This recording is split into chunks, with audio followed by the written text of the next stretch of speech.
여러분, 혹시 이런 경험 있으신가요? 내가 정말 힘들어서 고통스러운 고민을 털어놨는데 나를 위로해 주던 상대방의 눈빛이 묘하게 반짝이는 걸 본 적 말이죠. 겉으로는 안타까워하며 위로하는 척하지만 입꼬리가 아주 미세하게 올라가거나 목소리에 생기가 도는 그 이질적인 느낌 말입니다. 설마 내 친구가, 내 가족이 그럴 리가 없지라며 애써 부정하셨겠지만 사실 그때 느꼈던 그 싸늘한 직감이 맞을 확률이 아주 높습니다. 독일어에는 이런 인간의 이중적인 심리를 뜻하는 무서운 단어가 있습니다. 바로 사덴프로이데, 사던프로이더입니다. 타인의 불행을 보며 은밀한 기쁨을 느낀다는 뜻이죠.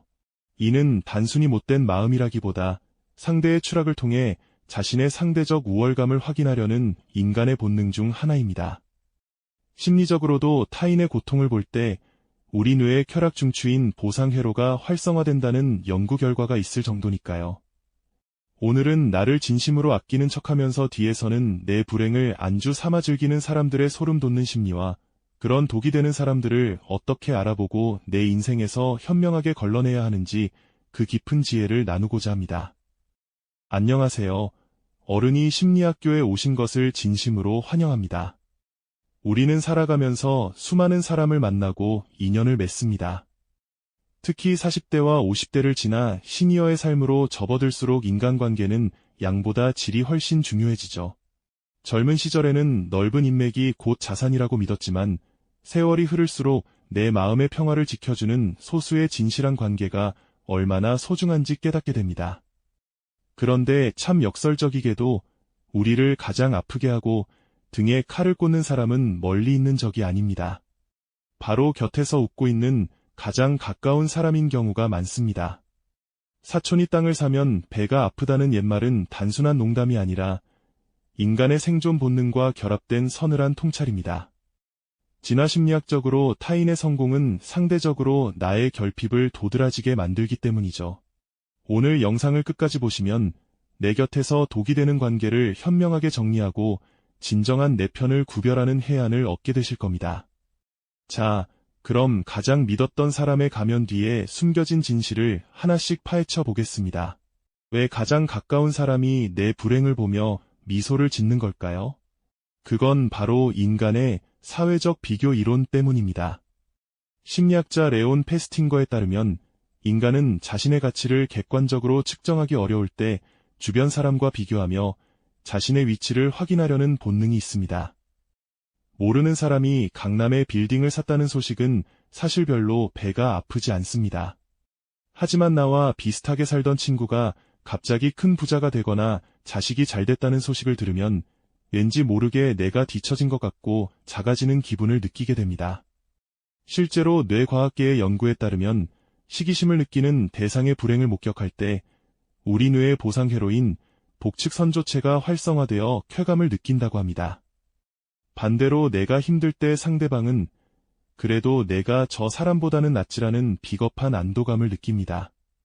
가까운 사람의 불행이 본인의 낮은 자존감을 채워주는 저렴한 위로가 되는 것이죠.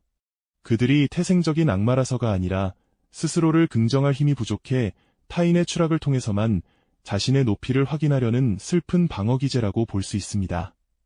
모르는 사람의 성공은 부럽지 않지만 매일 보던 친구의 성공은 나를 밤잠 설치게 만든다는 말이 있습니다. 여러분도 비슷한 감정을 느껴본 적이 있거나 누군가에게 그런 시선을 받아본 적이 있으실 겁니다. 특히 우리가 나이가 들수록 건강, 자녀, 재산 같은 민감한 주제들이 비교의 대상이 되기 쉽죠. 심리학에서는 이를 심리적 거리의 문제로 설명합니다. 멀리 있는 연예인이 빌딩을 사면 박수를 치지만 어제같이 밥 먹은 친구가 주식으로 대박이 나면 왠지 모를 박탈감이 밀려오는 것이 인간의 본성이기 때문입니다. 드라마 속에서도 흔히 나오지 않습니까? 겉으로는 어머, 어떡해, 정말 속상하겠다 라고 말하면서 돌아서서 남편과 그 집 결국 그렇게 됐대. 거봐, 내가 뭐라 그랬어라며 은근히 고소해하는 장면 말입니다. 이게 그저 드라마 속 이야기가 아닙니다. 우리 현실에서도 심지어 가장 가깝다고 믿었던 관계 안에서도 비일비재하게 일어나는 일이죠. 이러한 이중적인 시선은 당하는 퍼선에게 지워지지 않는 깊은 감정적 생채기를 남깁니다. 그렇다면 내 불행을 안주 삼아 즐기는 이들이 보내는 구체적인 신호는 무엇일까요? 이제부터 그들의 가면을 벗겨내는 소름 돋는 특징 3가지를 아주 자세히 짚어드리겠습니다. 첫 번째 특징은 과도한 공감을 가장한 정보 수집입니다. 내가 어려운 상황에 처했을 때 누구보다 빨리 달려와 묻는 사람이 있습니다. 세상에 어쩌면 좋아. 그래서 어떻게 됐어? 남편이 뭐라고 해? 돈은 얼마나 날린 거야? 라며 꼬치꼬치 캐묻는 유형입니다. 언뜻 보면 나를 걱정해서 묻는 것 같지만 가만히 살펴보면 이로보다는 사건의 전개나 자극적인 뒷이야기에 더 관심이 많습니다. 진정한 위로는 묵묵히 곁을 지켜주거나 내가 말하고 싶을 때까지 기다려주는 것입니다. 하지만 이들은 내 고통의 세부 사항을 다 알아야 직성이 풀립니다. 심리학에서는 이를 관음적 공감이라 부르기도 하는데 타인의 비극을 안전한 거리에서 관람하며 카타르시스를 느끼는 심리입니다. 왜냐고? 그래야 나중에 다른 곳에 가서 그 집 있잖아. 사실은 이렇다더라 하고 떠벌릴 안주거리가 생기기 때문입니다. 이들에게 당신의 눈물은 슬픔의 증거가 아니라 그저 흥미진진한 뉴스 속보일 뿐입니다. 내 아픔을 정보로 취급하며 남들에게 퍼나르는 사람, 반드시 경계해야 합니다. 두 번째 특징은 걱정의 탈을 쓴 비수 같은 말들입니다. 이들은 꼭 위로 끝에 내 가슴을 후벼 파는 한마디를 덧붙입니다. 아이고 속상해라. 그런데 내가 그때 그러지 말라고 했잖아. 내 말 좀 듣지 그랬니? 라는 식입니다. 겉으로는 걱정하는 척하지만 실상은 나는 너보다 현명해서 이런 실수를 안 했을 텐데 너는 참 부족하구나 라는 우월감을 과시하는 것입니다. 상대가 이미 넘어져서 피를 흘리고 있는데 그 자리에 소금을 뿌리는 격이죠. 심리학에서는 이를 자기애적 충족의 일환으로 보기도 합니다. 타인의 실수를 지적하며 자신의 유능함을 확인하려는 비겁한 방어기제인 셈입니다. 진심으로 나를 아끼는 사람은 상대의 실수를 탓하기보다 현재의 아픔을 보듬는 데 집중합니다. 만약 누군가 당신의 불행 앞에서 은근슬쩍 훈계를 늘어놓거나 당신의 잘못을 지적하며 가르치려 든다면 그 사람은 당신의 불행을 통해 자신의 존재감을 확인하고 싶은 사람일 뿐입니다.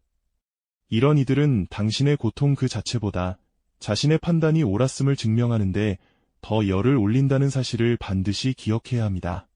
세 번째 특징은 기쁜 소식엔 침묵하고 나쁜 소식엔 광속으로 답장한다는 점입니다.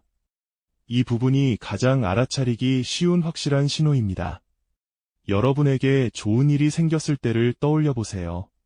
승진, 자녀의 결혼, 혹은 집을 샀을 때 그 사람은 어떤 반응이었나요? 아마 단톡방에서 읽고 답장이 없거나 축하의 한마디 던지고 바로 화제를 돌렸을 겁니다. 하지만 당신의 불행에는 누구보다 먼저 연락합니다. 뇌과학적으로 보면 이는 보상회로의 작동 때문입니다. 내가 질투하는 대상이 고통받을 때 우리 뇌의 쾌락 중추인 복측 선조체가 활성화된다는 흥미로운 연구 결과가 있습니다. 평소 연락도 뜸하던 사람이 너 괜찮니? 뉴스 보고 놀라서 연락했어라며 나타나는 이유는 당신의 비극을 통해 자신의 뇌가 느끼는 묘한 우월감과 쾌감을 충족하려는 무의식적 발로일 확률이 높습니다. 내가 잘 될 땐 배가 아파 견딜 수 없다가 내가 힘들어지니 비로소 본인의 상대적 위치가 안전하다고 느껴 친절을 베푸는 이 가식적인 안도감을 절대 진심 어린 위로로 착각해서는 안 됩니다. 당신의 슬픔을 에너지 삼아 자신의 공허함을 채우는 아주 위험한 신호입니다. 혹시 지금 이야기를 들으면서 머릿속에 떠오르는 구체적인 얼굴이 있으신가요? 아 맞다, 그 사람이 딱 그랬지 싶은 순간이 있다면 당신은 이미 그 사람의 감정적 타깃이 되었을 가능성이 큽니다. 우리는 보통 나를 대놓고 공격하는 사람만 조심하면 된다고 생각하지만 실제로는 이렇게 친절의 가면을 쓰고 내 에너지를 갉아먹는 사람들이 훨씬 위험합니다. 심리학에서는 이들을 타인의 기운을 진흙탕으로 끌어내리는 에너지 뱀파이어라고 부르기도 합니다. 이들은 당신이 다시 일어서려고 하면 교묘하게 힘을 빠지게 만들고 당신이 계속해서 자신보다 아래에 머물기를 원하기 때문입니다.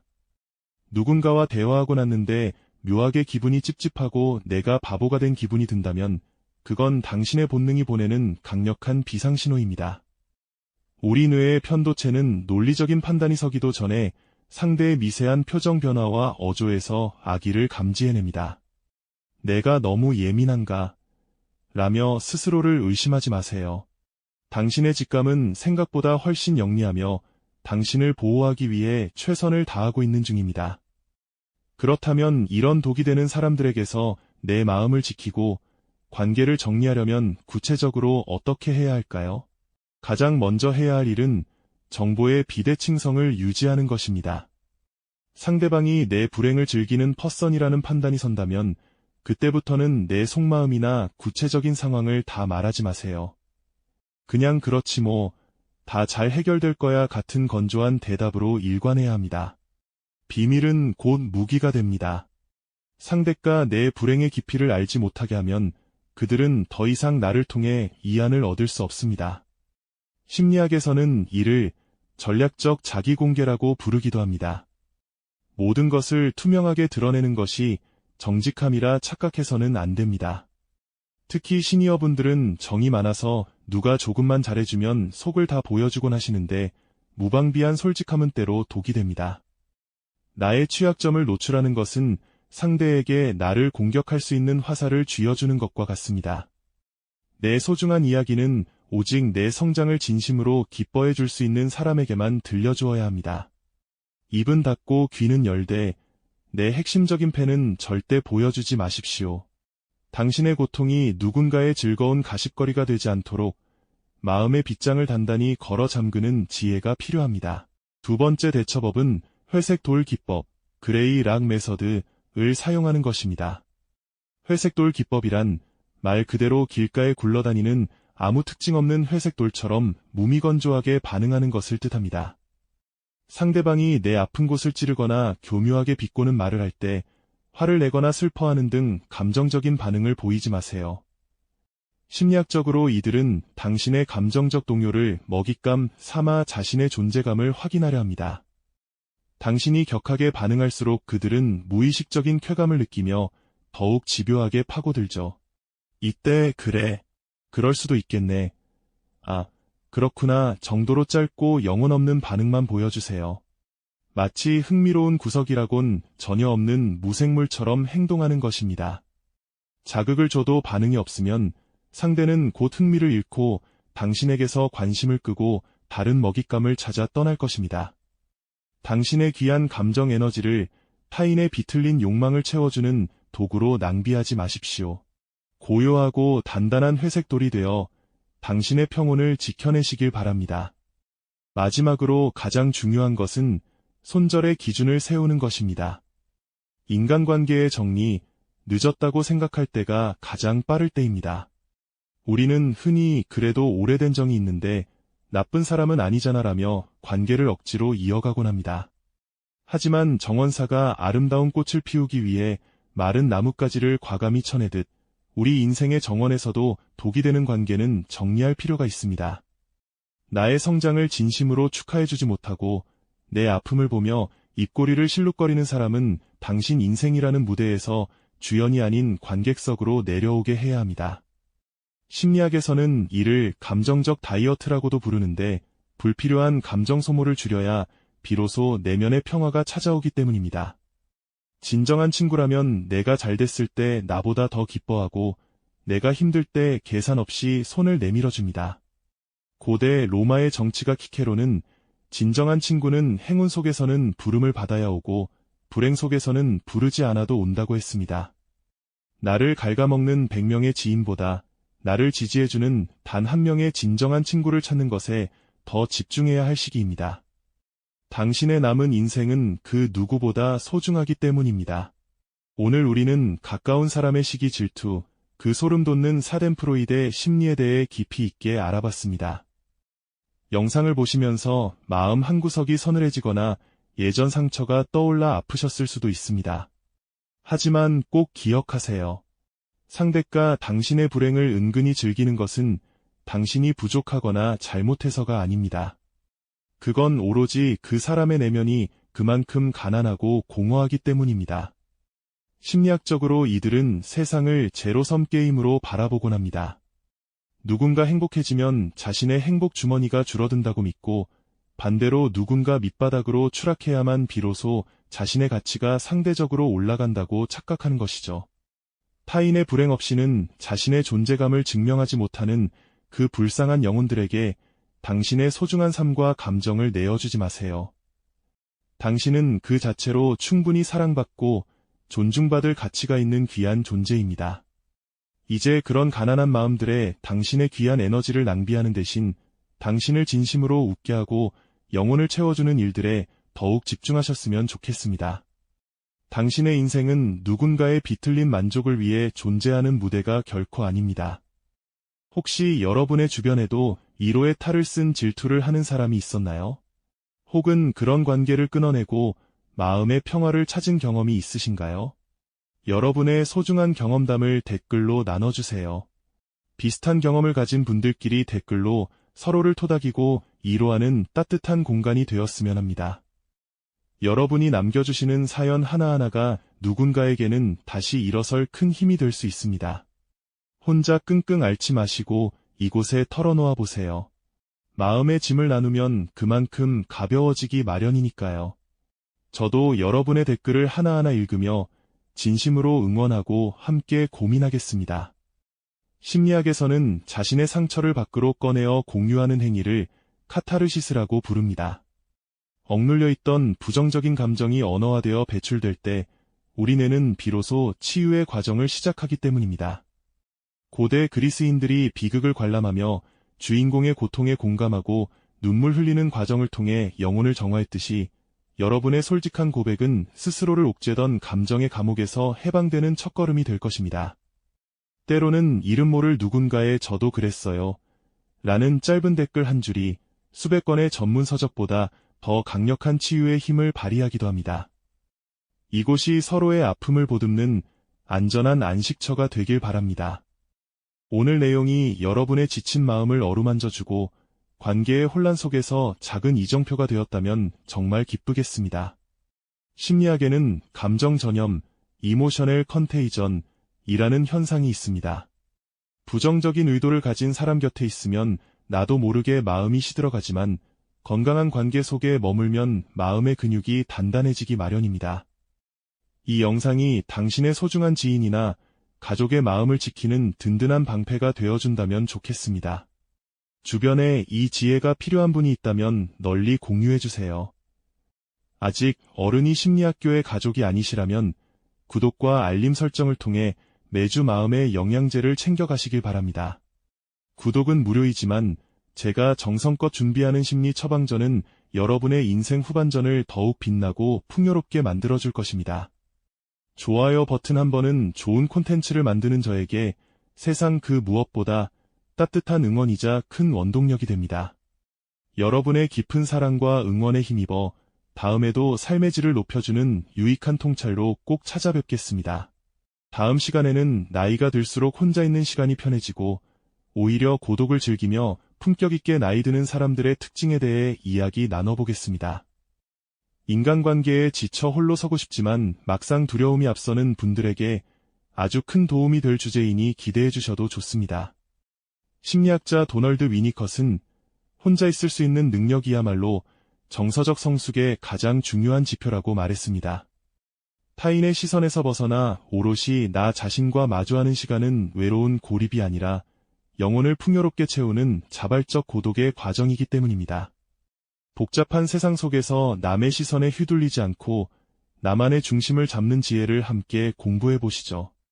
철학자 쇼펜하우어가 말했듯 인간은 오직 혼자 있을 때만 온전한 자기 자신이 될 수 있습니다. 긴 시간 동안 끝까지 경청해 주셔서 감사합니다. 오늘 밤은 누구보다 편안하고 평온한 마음으로 쉬시길 바랍니다. 당신은 언제나 충분히 잘해왔고 앞으로도 잘해낼 것입니다. 다음 영상에서 다시 뵙겠습니다. 감사합니다. 인간관계에 지쳐 홀로 서고 싶지만 막상 두려움이 앞서는 분들에게 아주 큰 도움이 될 주제이니 기대해 주셔도 좋습니다. 사실 철학자 쇼펜하우어는 인간은 홀로 있을 때만 온전히 자기 자신이 될 수 있다고 말했습니다. 타인의 시선이라는 감옥에서 벗어나 오직 나 자신과 대화하는 시간은 결코 외로운 소외가 아니라 영혼을 단단하게 만드는 고귀한 고독의 과정입니다. 복잡한 세상 속에서 남의 시선에 휘둘리지 않고 나만의 중심을 잡는 지혜를 함께 공부해 보시죠. 혼자 있는 시간을 잘 보내는 사람일수록 타인과의 관계에서도 더 당당하고 여유로운 법입니다. 긴 시간 동안 끝까지 경청해 주셔서 감사합니다. 오늘 밤은 누구보다 편안하고 평온한 마음으로 쉬시길 바랍니다. 타인이 던진 가시 돋친 말들에 너무 마음 쓰지 마세요. 당신은 언제나 충분히 잘해왔고 앞으로도 잘해낼 것입니다. 다음 영상에서 다시 뵙겠습니다. 감사합니다.